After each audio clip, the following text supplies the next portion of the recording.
Bonjour, ravie de vous retrouver pour le 14 février 2025, jour de la Saint-Valentin, bien entendu. Alors voilà, on va terminer notre mini calendrier de l'Avent du moment et je suis ravie en tout cas d'avoir fait cela et donc on va, je l'espère, terminer en beauté, en apothéose. Allons-y gaiement. Je vais d'abord prendre une carte de ce jeu, l'oracle de l'amour. Alors regardez, c'est beau, n'est-ce pas? C'est beau, n'est-ce pas? Alors elle est intitulée « La foi sans faille ». Donc je vais vous en faire la lecture comme je l'ai fait pour le 11. Voilà. Pas être trop gourmand, hein. Voilà, j'aurais fait quand même 2 fois, c'est déjà pas mal. La foi sans faille. Et puis on la gardera en ligne de mire pour tout ce tirage. La foi sans faille. Certaines années passent comme un soupir, elles deviennent fugitives. Le temps de l'amour te semble lointain. Rien n'est plus déchirant que de te retrouver ainsi naufragé. Le sommeil te quitte et tu te sens oublié. Ta vie devient glissante et sombre. Commence alors une longue guerre souterraine où tu te bats contre toi-même. Tu rumines tes échecs, tu regrettes les mains tendues que tu n'as pas su rejoindre. Tu ressasses les amours perdus, cherchant tes propres erreurs et tes propres failles. Serait-ce toi le principal ennemi de tes amours ? Arrive un âge où tu aimerais par-dessus tout savoir aimer. Tu ressens une soif intense de vérité pure. Tu te dis « tant d'amour engrangé dans ma mémoire ». Incontestablement, aimer demande du courage, sans une foi solide. Tu restes pâle et chétif. Tes amours se compliquent étrangement. Tu t'attaches inutilement tout en étant gagné par un sentiment d'abandon. Tu cherches des gourous, tu suis des enseignements, tu confies ta vie à des experts, mais toi seul possèdes les bonnes clés. Ton plus grand ennemi se cache dans ta peur et ton plus grand allié réside dans ta propre confiance. Seule une foi sans faille peut servir l'amour. Mais aujourd'hui, de quoi as-tu peur ? Pose-toi la question et sens progressivement revenir l'ouverture.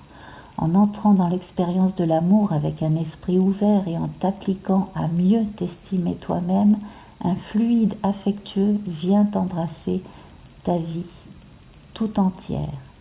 Quelque chose de terrestre et quelque chose de céleste danse en toi et te porte. Tu es habité par des forces d'amour colossales, trop souvent tu les désertes. Certaines de tes mélancolies peuvent te faire douter de toi-même et de l'autre. De nombreuses difficultés relationnelles nécessitent un renvoi au royaume de tes ancêtres, alors que de nombreux rêves peuvent engendrer une belle vie. Vis tes paradoxes et accepte tes contradictions, comme le jour permet à la nuit de recouvrir le monde de son obscurité. Construire son individualité, assumer sa propre énergie, s'incarner. Voilà comment le manque de confiance peut s'envoler en fumée. Lorsque tu considères ton propre système de croyances, même si quelqu'un retire ton filet de sécurité, tu as la force d'avancer. Pour supporter l'inconfort d'un tel changement, il peut être avantageux de voir ta récompense sous la forme d'une libération. En devenant plus léger et plus expansif, tu prends conscience du vrai pouvoir de l'amour. Eh bien, cela va booster certaines personnes qui ont eu des moments difficiles, qui ont encore du mal à croire que ça leur est possible de rencontrer à nouveau quelqu'un, d'être à nouveau heureux en amour, de rencontrer l'amour vrai. Alors, place au tirage. Alors, avec nos chachas, nous allons voir d'abord une carte de tarot et nous retrouvons le battleur comme le 10 ou le 11. D'ailleurs, ce serait pas impossible que ce soit, oui, c'est ça. C'était le même jour que l'oracle de l'amour, donc c'était pour le 11 février. Alors là, un battleur à l'endroit à nouveau. Donc, vous avez les clés, c'est ce qu'on disait avec l'oracle de l'amour de Monique Grande il y a un instant. Vous avez tout en vous pour être heureux. Allez-y, n'ayez pas peur. Voilà, je vais la placer ici. Et donc, c'est parti avec... décidément, vous voyez, j'ai voulu reprendre le jeu rose et puis ben voilà, ça recommence. On retrouve les mêmes, c'est dingue. Alors, donc, on part sur un sentiment de trahison, que on n'a pas de chance.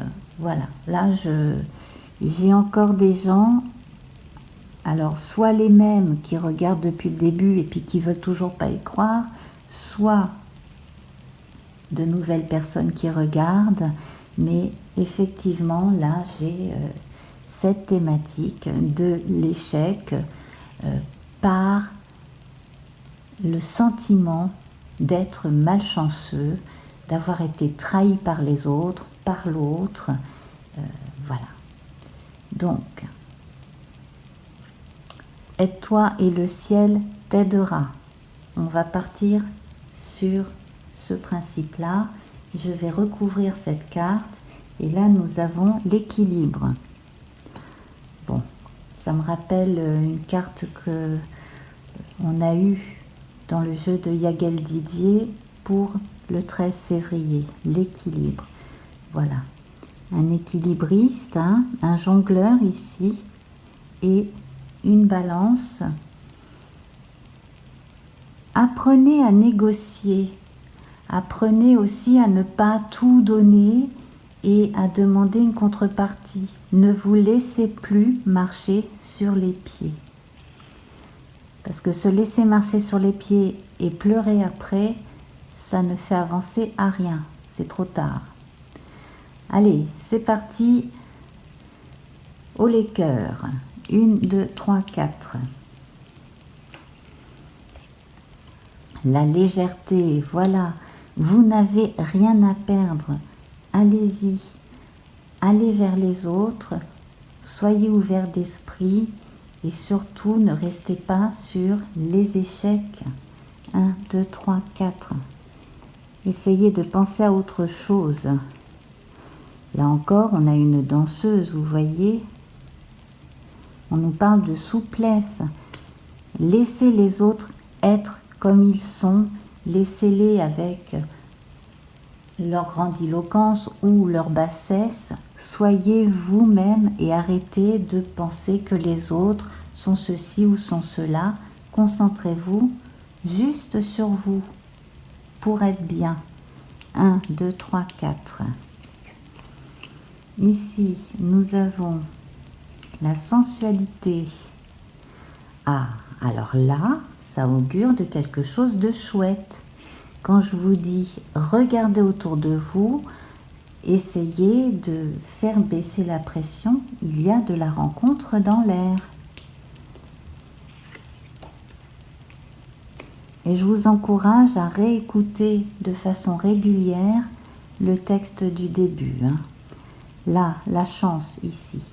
Alors, si vous vous montrez plus souple, si vous n'évitez pas trop les gens, si vous arrivez à essayer de vous mettre un peu à la place de l'autre pour essayer de comprendre son point de vue et que vous ne vous braquez pas contre les gens, et bien là, vous allez pouvoir rencontrer quelqu'un qui pourra s'intéresser à vous véritablement aussi. Il ne faut pas que tout vienne de l'autre, il faut que ça vienne aussi de vous. 1, 2, 3, 4.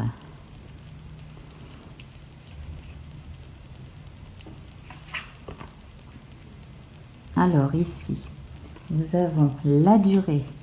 Alors là, vous allez avoir le choix Mais vous aurez le choix, et là ce sera à vous de déceler ce que vous voulez et à qui vous avez affaire. Donc là, vous êtes un grand garçon, vous êtes une grande fille. Hein. Soit ce sera des rencontres limitées dans le temps, on va dire ça comme ça, soit ce sera quelque chose de durable parce que vous rencontrerez quelqu'un qui voudra les mêmes choses que vous. 1, 2, 3, 4. Ici, nous avons la communication. Ben, vous voyez, 1, 2, 3, 4. Quand on s'en donne un petit peu la peine et quand on change un peu son fusil d'épaule et qu'on ne reste pas braqué sur ses certitudes désuètes, eh bien, on avance. Voilà. Cessez d'avoir peur, lancez-vous. Voilà. Hein. Faites comme le gars là qui est au bout de son élastique. 1, 2, 3, 4. Et puis nous avons la jalousie. Alors voilà, on va en mettre une autre. Et on vous dit de cacher la jalousie par l'harmonie.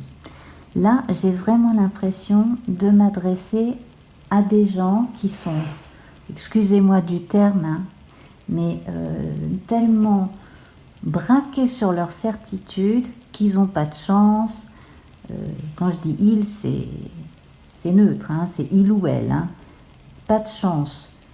Forcément, on va me tromper. Forcément, blablabli, blablabla. Et puis, une tendance maladive à la jalousie. Bon.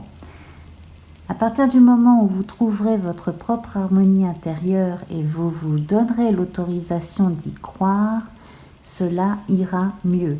Donc en fait, ici, en quelques cartes, on a résumé le message que j'ai lu au début de l'émission. Donc, on va continuer, mais là, le message est double, il est clair. Je vous retrouve dans un instant pour la suite. Alors là, comme c'est la dernière émission de ce cycle, eh bien, je vous propose de tirer encore une carte de tarot. Donc là, avec le Mary Hanson Roberts. Alors, on va voir le 10 de bâton. Alors, pour les personnes qui se sont énormément dévouées pour avoir une vie correcte, pour avoir une vie meilleure, pour pouvoir offrir aux gens qu'ils aiment, leurs maris, leurs femmes, leurs enfants, leurs parents, quelque chose de mieux dans la vie, pour les gens qui ont tout fait pour mériter l'affection de leur bien-aimé. Il est temps de se reposer. Vous arrivez à un moment où vous méritez d'être heureuse, d'être heureux en amour. Et cela augure d'une fin de cycle assez difficile pour un recommencement sur la base d'énergie nouvelle. Alors, je vous encourage à aller regarder la vidéo du 13 spécifiquement parce qu'on voyait pour le 13 février que pour certaines personnes en tout cas, il y avait du renouveau dans l'air. Alors, donc, avec nos 4 séries ici, nous allons voir les couples. Là, les couples en difficulté. Ici, les célibataires. Et ici, les gens qui sont seuls depuis très longtemps et qui, soit après un veuvage, soit après une séparation très difficile, un divorce qui a pris des années, par exemple, ce genre de choses, eh bien, on envisage à nouveau de rencontrer quelqu'un. Alors, on commence avec les couples en général. Voilà, un couple, a priori, comme ça, en apparence, les choses vont bien. On retrouve la lettre et l'ours. Ici, il est bon de se renseigner et de se munir de certaines directives, de certains papiers où sont évoqués des arrêtés, des lois, des choses comme ça.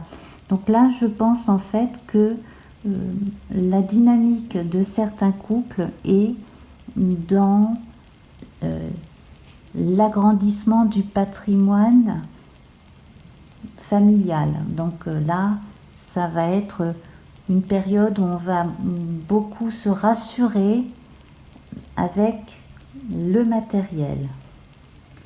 On me dit également ici que pour certains, une nouvelle très difficile va être compensée par le caractère très fort et combatif d'un membre de la famille.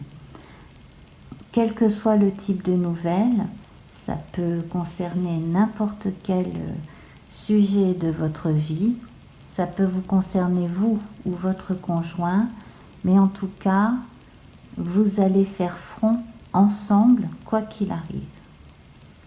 Donc dans tous les cas, vous serrez les coudes et vous êtes ensemble dans les projets,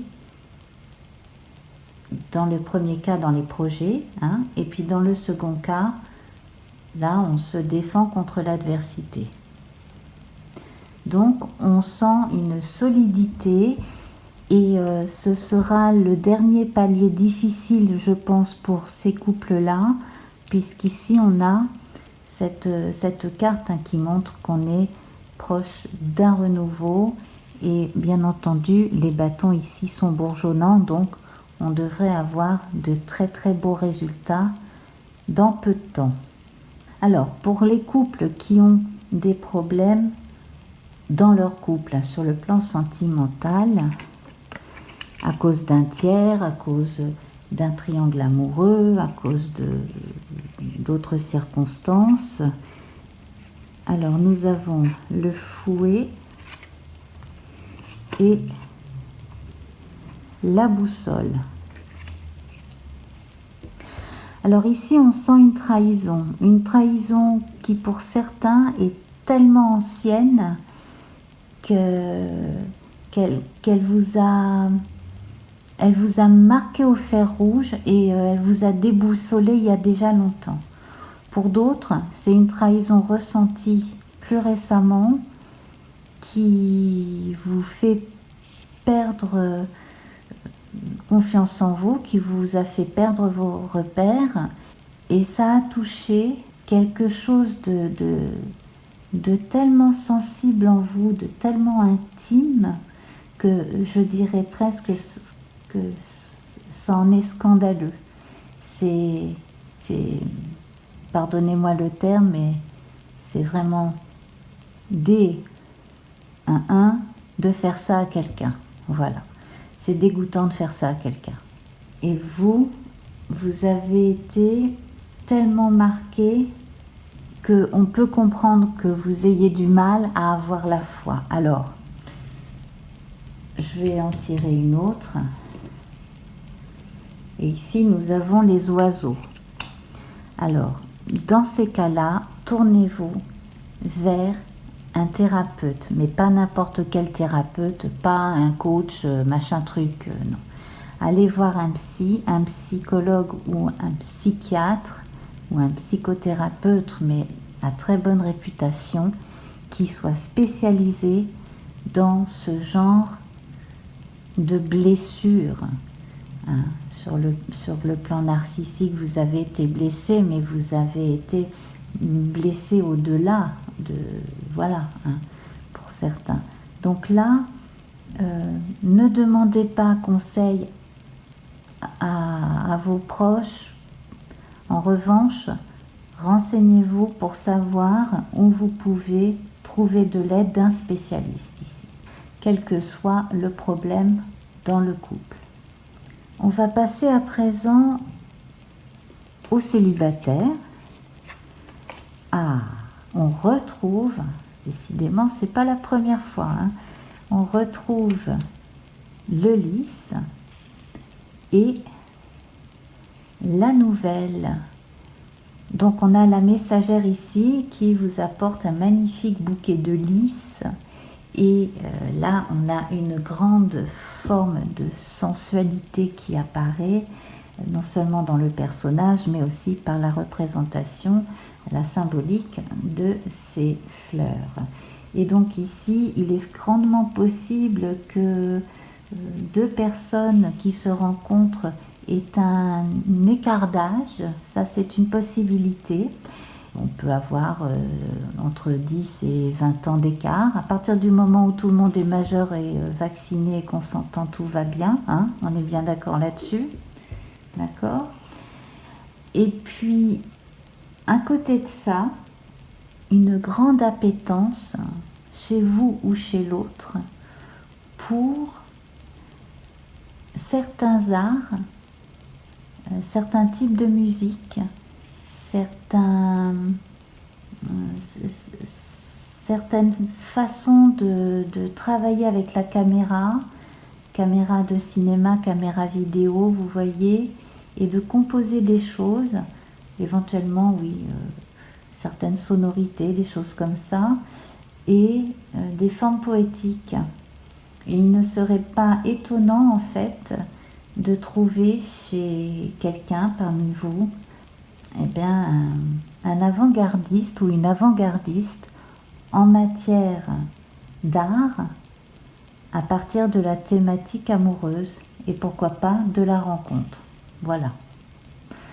Bon, on verra bien si un jour on entend parler de ça.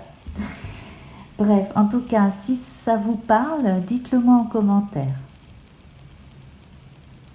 Et puis donc, on va passer à nos amoureux de demain, aux gens qui commencent à envisager la fin du deuil de l'autre, on va dire, qu'il soit réel ou symbolique, le puits et les pendules. Alors ici, on vous dit clairement, si tu ne te bouges pas les fesses, il ne se passera rien, absolument rien. Le puits, là, il n'a pas de fond. Donc, c'est une histoire sans fin. Si vous ne faites absolument rien pour changer les choses, là, la multitude des horloges, c'est pareil. Ça vous dit que le temps passe très vite, trop vite, et que si vous ne faites rien par vous-même, vous ne rencontrerez pas quelqu'un de nouveau. Donc, là, le message est clair. Vous avez une période qui est en train de s'achever, vous avez un cycle nouveau à entamer, il est temps de vous y mettre. Bon, alors mes très chers amis, ne m'en voulez pas si j'ai été un petit peu abrupte, mais parfois il faut se secouer un petit peu pour obtenir ce que l'on souhaite. Je vous retrouve pour le tout dernier tirage pour répondre à votre question secrète.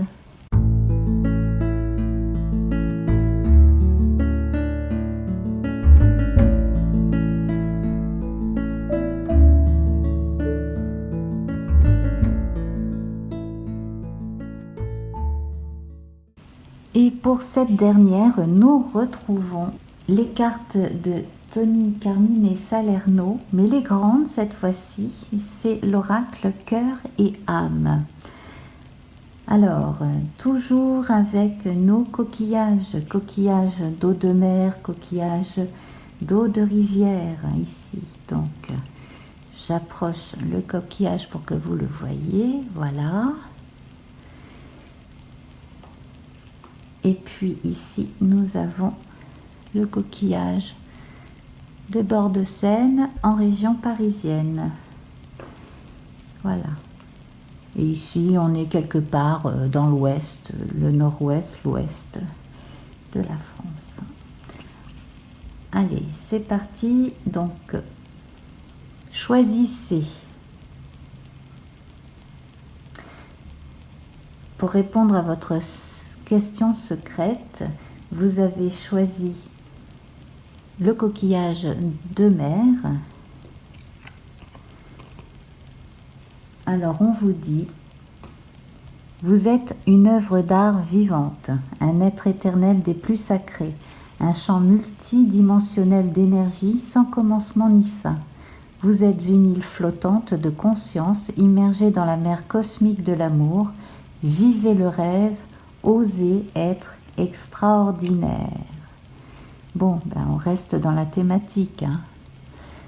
Osez y aller, osez vous exprimer, osez être extraordinaire. Pour ceux qui ont choisi le coquillage d'eau douce, voici le message. Il est temps de réfléchir sur ce qui a vraiment de l'importance à vos yeux. En fin de compte, ce sont l'amour, la paix et le bonheur, et vous ne pouvez les trouver qu'à l'intérieur de vous-même. Lorsque la paix et l'amour se manifestent dans votre cœur, la paix et l'amour se manifestent dans votre monde, car toutes les expériences ne sont que le simple reflet de vous-même. Et voilà mes amis. Je vais vous laisser, je vous remercie infiniment pour votre présence et j'ai été ravie de faire ces quelques guidances entre le 10 et le 14 février, voilà, pour marquer un peu le coup pour la Saint-Valentin, pour faire plaisir, pour changer un petit peu de l'ordinaire. Et donc, je vous embrasse et on se retrouve très vite pour d'autres types de tirages. Namasté, au revoir.